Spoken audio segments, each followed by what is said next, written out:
Hello everyone. आज हम आपका साइंस का चैप्टर है, न्यू चैप्टर स्टार्ट करने लगे हैं। That is a metal and non metal. It's a most important chapter in a chemistry part. आपका जो केमिस्ट्री पार्ट है उसमें सबसे ज्यादा जो चैप्टर इंपॉर्टेंट है, this is a metal and non metal. Chapter third है हमारा जो हम स्टार्ट करने वाले हैं, and it is a very interesting chapter because it relate with the real life. Real life में हम इसको देखते हैं, जितना भी इसमें कुछ पढ़ेंगे वो रियलिटी में भी वो एग्जिस्ट करता है। और मैं आपको रियलिटी के साथ ही लेकर चलूंगा। मैं बुकिश को आपको क्राइम नहीं करवाऊंगा, बिल्कुल आपको रियलिटी के साथ रखूंगा कि रियलिटी में ये चीजें हैं। ठीक है, तो मेटल एंड नॉन मेटल बच्चे ऐसा चैप्टर है जो केमिस्ट्री में सबसे ज्यादा इस चैप्टर में से हमें फाइनल एग्जाम में आता है। फाइनल एग्जाम में इस चैप्टर में से मोस्टली 5 to 6 मार्क्स का आ जाता है। सबसे ज्यादा इसी चैप्टर में आता है इन केमिस्ट्री पार्ट। ठीक है, तो आज हम बेसिक कॉन्सेप्ट इसके करेंगे कि जो मेन डिफरेंस है मेटल एंड नॉन मेटल में डिफरेंस क्या है।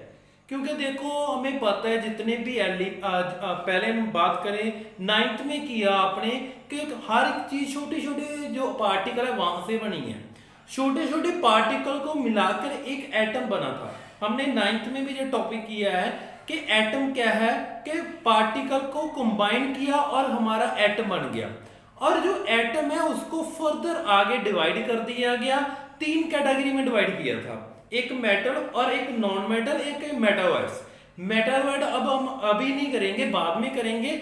आज मैं करवाऊंगा main metal and non metal. This is a main concept, most important. इस चैप्टर का जो कॉन्सेप्ट है वो यही है, that is a difference between metal and non metal. तो जहां पर हम करते हैं मेटल एंड नॉन मेटल में डिफरेंस क्या है, फर्स्ट है डेफिनेशन। देखो डेफिनेशन आप समझ लोगे ना, सारे आपको लर्न हो जाएंगे। जो आपने लर्न नहीं करनी, ये मैं आपको विद अ ट्रिक ही बता दूंगा कि कैसे चीजें होती है। आपको इनको याद करना नहीं पड़ेगा, सिर्फ आपको माइंड में इमेज बन जाएगी। देखो हमारा जो माइंड है वो इमेज पे वर्क करता है, लर्निंग पे नहीं करता। हम लर्न करते हैं फिर भूल जाते हैं। मतलब क्यों भूल जाते हैं, क्योंकि हमारे माइंड है वो इमेज बनाता है, वर्ड को नहीं याद करता। आपको इमेज याद होगी, अगर माइंड में इमेज है जो याद हो जाएगा। अगर आप वर्ड याद करोगे आपको याद नहीं होंगे। ठीक है, हम इसकी इमेज बनाएंगे है क्या। तो फर्स्ट आपकी डेफिनेशन बच्चे बस देख लो, मेटल है good tendency to loss electron. देखो इलेक्ट्रॉन लॉस कौन करेगा, अगर मान लो रियलिटी में अगर बात करूं, किसी के साथ रिलेट करके बताऊं, तो लॉस कौन कर सकता है, जिसके पास पैसा ज्यादा है वो ही दान करेगा। देखो कोई बहुत बड़ा अमीर है तो वो ही दान करेगा, वो ही पैसे लॉस कर सकता है। तो इस केस में भी इसने क्या करना है, लॉस द इलेक्ट्रॉन, क्योंकि ये बहुत बड़ा पर्सन है। ठीक है, इसलिए ये क्या करेगा, इलेक्ट्रॉन को लॉस करेगा बड़ा होने की वजह से। और बड़ा कैसे होगा, अगर ये पॉजिटिव होगा तो। सेकंड पॉइंट है हमारा, दैट इज इलेक्ट्रोपॉजिटिव। इलेक्ट्रोपॉजिटिव का मतलब क्या है कि इस पे पॉजिटिव चार्ज होगा। अगर बच्चे पॉजिटिव कब आएगा, जब कोई पर्सन के पास बहुत सारी मनी है। इलेक्ट्रॉन को कंपेयर करो मनी के साथ, तो ये कॉन्सेप्ट सारा क्लियर है। तो मैंने कहा जो मेटल है उसके पास प्लस चीज है, उसके पास बहुत सारा पैसा है। पैसा होने की वजह से ये क्या शो कर गया, इलेक्ट्रोपॉजिटिव। मान लो एक बहुत बंदा अमीर है तो दूसरा बंदा क्या होगा, गरीब होगा। तो ये क्या है, electronegative in nature. This is electronegative in nature. एक पॉइंट हमें याद हो गया कि जो मेटल है बहुत बड़ा अमीर पर्सन है, तो वहां से इस पे कौन सा चार्ज है, इलेक्ट्रोपॉजिटिव चार्ज है। बट जो नॉन मेटल, नॉन का मतलब ही क्या है, मेटल नहीं है। मेटल नहीं है मतलब कि वो गरीब है, तो that is electronegative in nature. इसका नेचर इलेक्ट्रोपॉजिटिव है, मेटल है अमीर। अमीर मतलब उस पे पॉजिटिव चार्ज, ये है गरीब मतलब इसके negative charge. First second point हमारा कंफर्म हो गया कि ये हमें याद हो गया। ठीक है, इमेज बन गई। जो मेटल है वो अमीर है, अमीर है तो पॉजिटिव चार्ज है। नॉन मेटल है गरीब है, गरीब है मतलब negative charge. First point clear. Second point देखो, जो इलेक्ट्रोपॉजिटिव है, अमीर है, अमीर है तो दूसरों को पैसा दे सकता है, दान कर सकता है। उसके पास खुद इतना पैसा है कि अगर किसी को थोड़ा बहुत लॉस भी कर दे उसको कोई फर्क नहीं पड़ने वाला। तो इसके पास कौन सी टेंडेंसी है, good tendency to lose electron. Electron को लॉस करने की इसके पास टेंडेंसी है। क्यों आई?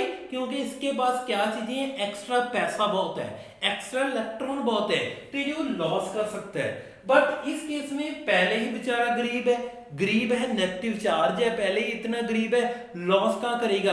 ये तो मांगता फिरेगा दूसरों से, तो ये क्या करेगा? गेन द इलेक्ट्रॉन, मनी कहेगा मुझे दो, तो ये क्या करेगा? Tendency to gain the electron. बहुत आसान है बच्चे। दूसरा पॉइंट क्या था? जो मेटल है वो लॉस इलेक्ट्रॉन करते हैं। क्यों करते हैं? क्योंकि वो अमीर है तो पॉजिटिव चार्ज है तो वो क्या करेंगे? Loss the electron. दूसरे केस में जो पर्सन है वो गरीब है तो नेगेटिव चार्ज है, जो नेगेटिव है वो करेगा गेन द इलेक्ट्रॉन, के मुझे पैसा दो, मुझे इलेक्ट्रॉन दो। ये दो पॉइंट हमारे क्लियर हो गए, ठीक है। अब देखो जो पर्सन क्या है, अमीर होगा तो वो थोड़ा सख्त भी होगा, उसकी चलती होगी, बिल्कुल चलती होगी, उसके पास पावर है, कोई काम करने की पावर है, हर एक उसके पास मनी की पावर है। तो पावर होने की वजह से वो क्या होगा? सॉलिड फॉर्म में एग्जिस्ट करेगा, मतलब सख्त है। जो metal are solid in nature, ये क्या होते हैं? सॉलिड होते हैं। एक्सेप्ट, ये बच्चे कंडीशन याद रखना है, एक्सेप्ट मर्करी वाला केस याद रखना है। Hg is the symbol of mercury. Mercury क्या है बच्चे? सॉलिड नहीं होता, मर्करी इज द लिक्विड, ये लिक्विड फॉर्म में चला जाता है एट रूम टेम्परेचर। जो एक्सेप्ट केस है बच्चे वो आपने बिल्कुल याद करने हैं, ठीक है, क्योंकि मोस्ट इंपॉर्टेंट एक्सेप्ट केस ही होते हैं, बाकी तो हम कर ही लेते हैं। तो इस केस में आपने याद रखना है, जो मेटल है वो अमीर होने की वजह से थोड़े सख्त हैं, बट उसमें एक चीज है, एक कमी है। किसकी कमी है? Hg की कमी है, ठीक है। तो मरकरी की कमी होने की वजह से जो मरकरी है वो एग्जिस्ट सॉलिड में नहीं करता, वो किस में करता है? लिक्विड फॉर्म में। बट दूसरा जो नॉन मेटल है वो गरीब होने की वजह से वो थोड़ा सा नर्म रहता है, कभी कभी सख्त भी हो जाता है। जब अगर किसी से मांगता है तो उसको इलेक्ट्रॉन मिल भी जाते हैं, पैसा मिल भी जाता है, उस वक्त वो सॉलिड भी हो जाता है और गैस में भी चला जाता है। तो non metal exist in all state मतलब सॉलिड, लिक्विड एंड गैस, तीनों स्टेट में जो नॉन मेटल एग्जिस्ट करेगा, बट जो मेटल है वो सॉलिड में एग्जिस्ट करेगा, ठीक है। अब देखो जो सॉलिड बंदे को पिघलाना बहुत मुश्किल है, सॉलिड है, बहुत सख्त होने की वजह से उसको हम ये भी कह सकते हैं कि ये हार्ड है। सॉलिड हार्ड ही होते हैं, सेम पॉइंट है, थोड़ा सा डिफरेंस है, जहां पर उसकी स्टेट के बारे में बताया है, जहां पर उसकी हार्डनेस के बारे में बताया है, ठीक है। सख्त है तो मेटल क्या है? हार्ड इन नेचर है, और नॉन मेटल क्या है? सॉफ्ट इन नेचर है। बट एक्सेप्ट डायमंड बच्चे एक ऐसा नॉन मेटल है जो हार्ड होता है, याद रखना। डायमंड एक ऐसा नॉन मेटल है जो हार्ड होता है, बार बार रिपीट कर रहा हूं, डायमंड एक ऐसा है जो हार्ड होता है, ठीक है नॉन मेटल है बट हार्ड है। एक्सेप्ट जो एक्सेप्टेशन केस है वो आपने लर्न करनी है, ठीक है।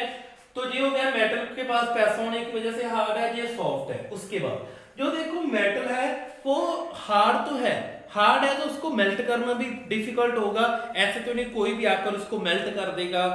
तो इसके लिए इसके melting point and boiling point क्या है? हाई है। Metal have high melting point, high boiling point. इनको मेल्ट करना भी डिफिकल्ट है, बॉयल करना भी डिफिकल्ट है, इसके लिए इनके melting point and boiling point क्या है? हाई है। Melting point boiling point high है, तो दूसरे जो गरीब है उसके मेल्टिंग पॉइंट बॉइलिंग पॉइंट क्या है? लो है, ठीक है। उनको इजीली हम बॉयल कर सकते हैं, इजीली हम उसको उसका जो मेल्टिंग पॉइंट है मेल्ट भी कर सकते हैं और बॉयल भी इजीली कर सकते हैं, इसलिए उनके लो है। उसके बाद देखो जो चीज सख्त है, मेटल है सख्त, उसको सख्त है तो बट उसको हम खींच सकते हैं, क्योंकि खींचने का काम तो वो कर ही सकता है। Malleable in nature and ductile का मतलब होता है, मेलेबल का मतलब है कि इनको क्या कर सकते हैं? इनको हम ऐसा कर सकते हैं जिसको हम कहते हैं कुटना, ठीक है। कुटीन योग्यता जिसको कहती है, इसमें एक शक्ति है कि इसको कुटीन योग्यता है इसमें, और जिसकी चादर बनती है, जैसे ड्रम है उसकी चादर बनती है, ठीक है। तो इसमें एक ऐसी कैपेबिलिटी है मेटल में कि इसकी चादर बन सकती है। मेलेबल इन नेचर मतलब इसको बीट कर सकती हैं, ठीक है, जो आपका हैमर है उसके बीट कर सकते हैं। और डक्टाइल का मतलब है इसको खींचना, इसको खींच सकते हैं और खींचकर इसकी क्या बनती है, वायर बनती है। ठीक है, मतलब इसको तो बहुत बेनिफिट है, क्योंकि जो पर्सन जिसके पास पैसा ज्यादा है उसका कुछ भी बना लो, वो कुछ भी कर सकता है, वो मैनेबल भी कर सकता है, उसकी चादर बन सकती है, कोटिंग जो होता है, एंड डक्टाइल खींच कर वायर भी बना दो, जो मर्जी मीर बंदा है जो मर्जी करो। बट ये गरीब है तो non malleable and non ductile. Non malleable का मतलब ये पुरपरा जिन्होंने कहते पुरपरी मतलब पुर जाना। ठीक है, तो इनकी ना तो कटीन जो होता है, ना मैलेबल नेचर है, ना डक्टाइल नेचर है, ना इसकी वायर बनती है, ना इसको बीड कर सकते हैं। ठीक है, ये इसकी प्रॉपर्टी है नॉन मेटल की। ये 6 पॉइंट भी हो गया। और उसके बाद देखो जो हार्ड है तो उसकी डेंसिटी भी ज्यादा होगी। डेंसिटी क्या होती है, मास, डिपेंड करती है, मास अपॉन वॉल्यूम होता है। आपकी डेंसिटी होती है mass upon volume, mass upon volume. जिसका मास ज्यादा होगा तो उसकी डेंसिटी भी ज्यादा होगी। मेटल तो पहले ही अमीर है, उसका मास तो ज्यादा ही होगा, ज्यादा है तो इसकी जो डेंसिटी है वो भी हाई है। और दूसरा गरीब है, इसकी डेंसिटी लो है। ठीक है, ये भी क्लियर है, डेंसिटी लो है। उसके बाद ये सारे पॉइंट हो गए, 7 पॉइंट भी हो गया। फोर्थ पॉइंट पे आते हैं। फोर्थ पॉइंट बच्चे लेस्ट्रस का है। लेस्ट्रस का मतलब है चमकीला। देखो जिसके पास पैसा है उसका नाम तो शाइन करेगा ही करेगा। आप इसका नाम क्या करता है, शाइन करता है। जिसके पास पैसा है वो ही शाइन करता है। तो मेटल सारा लस्ट्रस इन नेचर, लस्ट्रस मतलब चमकीले, ये चमकीले होते हैं मतलब शाइन करते हैं। बट ये क्या है, मेरे जैसे डल होते हैं। डल है मतलब कि इनकी सरफेस शाइनिंग नहीं होती, मतलब ये शाइन नहीं करते। नॉन मेटल है, गरीब बंदा है, गरीब बंदा कहाँ शाइनिंग करता है, तो नॉन शाइनिंग कह सकते हो, नॉन लस्ट्रस कह सकते हो। बट इसमें एक पर्सन है आयोडीन। गरीब में भी कुछ ऐसे होते हैं जो शाइन कर जाते हैं। जैसे हम कहते हैं ना, गरीब अगर मेहनत करता है उसको फल तो मिलता है। जहां पर एक आयोडीन एक ऐसा पर्सन है जो मेहनत करके शाइन बन जाता, शाइन करने लगता है। तो आयोडीन क्या है, शाइनिंग इन नेचर। ठीक है, ये पॉइंट हो गया। उसके बाद 9th पॉइंट देखो, जो गुड है, जो बहुत अच्छा है, पैसा है जिसके पास, वो क्या करेगा, हीट एंड इलेक्ट्रिसिटी की परवाह नहीं करेगा।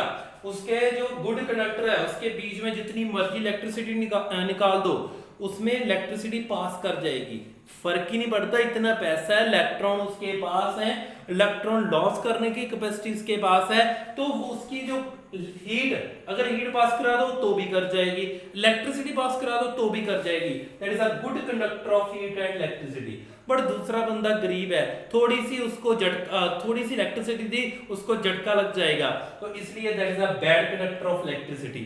ठीक है, that is a bad conductor of electricity. Last point, अब एग्जांपल पे आ जाते हैं। एग्जांपल देखो, जिन पे ध्यान रखना, जिन पे पॉजिटिव चार्ज है वो मेटल है, जिन पे नेगेटिव चार्ज है वो नॉन मेटल है।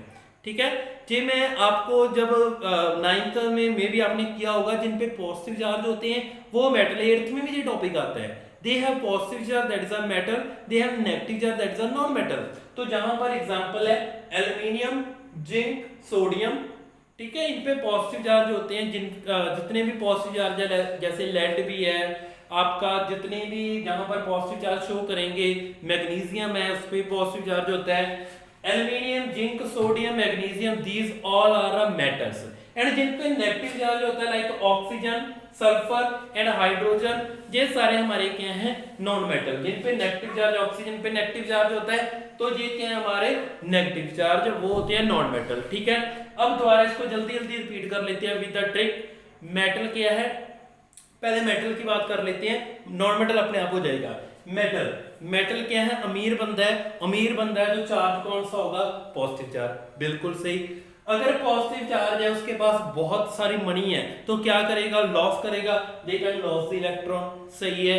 अगर इलेक्ट्रॉन लॉस करता है तो बंदा पैसे होने की वजह से बहुत सख्त होगा, सॉलिड फॉर्म में होगा, they can exist in a solid. पर उसमें थोड़ी सी कमी है कि मरकरी क्या करता है, वो सॉलिड फॉर्म में नहीं होता। उसके बाद अगर वो सॉलिड है तो वो हार्ड भी होगा, सख्त होगा, तो metals are hard in nature. अगर बच्चे चीज कोई हार्ड है, उसको मेल्ट करना आसान होगा या डिफिकल्ट होगा, डिफिकल्ट होगा। इसलिए इसका melting point and boiling point क्या होगे, हाई होगे। अगर melting point, boiling point high है तो मतलब उसका हैवी है पर्सन, तो डेंसिटी भी क्या होगी, हाई होगी, तो हाई डेंसिटी होगी। अगर चीज हाई डेंसिटी की है तो उसमें क्या होगा, कि आपके वो शाइन भी करेगा पैसा होने की वजह से, वो लस्ट्रस इन नेचर होगा। शाइन करता है तो उसमें क्या होगा, मेलेबल नेचर, मतलब शाइनिंग वाले पर्सन को कहीं भी जा सकते हैं, जैसे मर्जी खींच लो, जैसे मर्जी बीट कर दो, तो उसकी वायर भी बना सकते हैं, उसकी चादर बनती है। तो जी आपका malleable and ductile in nature हो गया। और आपको बताया है कि उसमें जितनी मर्जी इलेक्ट्रिसिटी दो कुछ नहीं होने वाला, that is a bad conductor, sorry good conductor of electricity. ये मैंने एग्जांपल करा दी। और इस केस में नॉन मेटल आप फिर खुद रिवाइज कर लेना, इसका रेसिप्रोकल ही है, ठीक है जी। आपका टॉपिक था that is a metal and non metal. ये टॉपिक बच्चे कर लेना, बहुत आसान टॉपिक है और बहुत इंपॉर्टेंट टॉपिक है। इसके जितने भी क्वेश्चन है, बहुत सारे क्वेश्चन इसमें निकलते हैं, वो आप कर लेना। मोस्टली जो एक्सेप्ट केस है वो करना, वो आपके लिए इंपॉर्टेंट है, ठीक है। ये टॉपिक कर लेना। नेक्स्ट वीडियो में हम इसको ये और भी क्या कहते हैं, that is a physical property. ये हमारी फिजिकल प्रॉपर्टी है, मतलब कि इसके नेचर के बारे में बताया है, ओनली फिजिकल प्रॉपर्टी की बात की है। फिजिकल मतलब इसकी खुद की बात की है, किसी के साथ रिएक्शन की बात नहीं कर रहे, खुद की अपनी प्रॉपर्टी की बात कर रहे हैं, that is a physical property. Question direct पे आता है, right the physical property of metal and non metal. तो ये बच्चे कर लेना, ठीक है। Thanks for watching a video.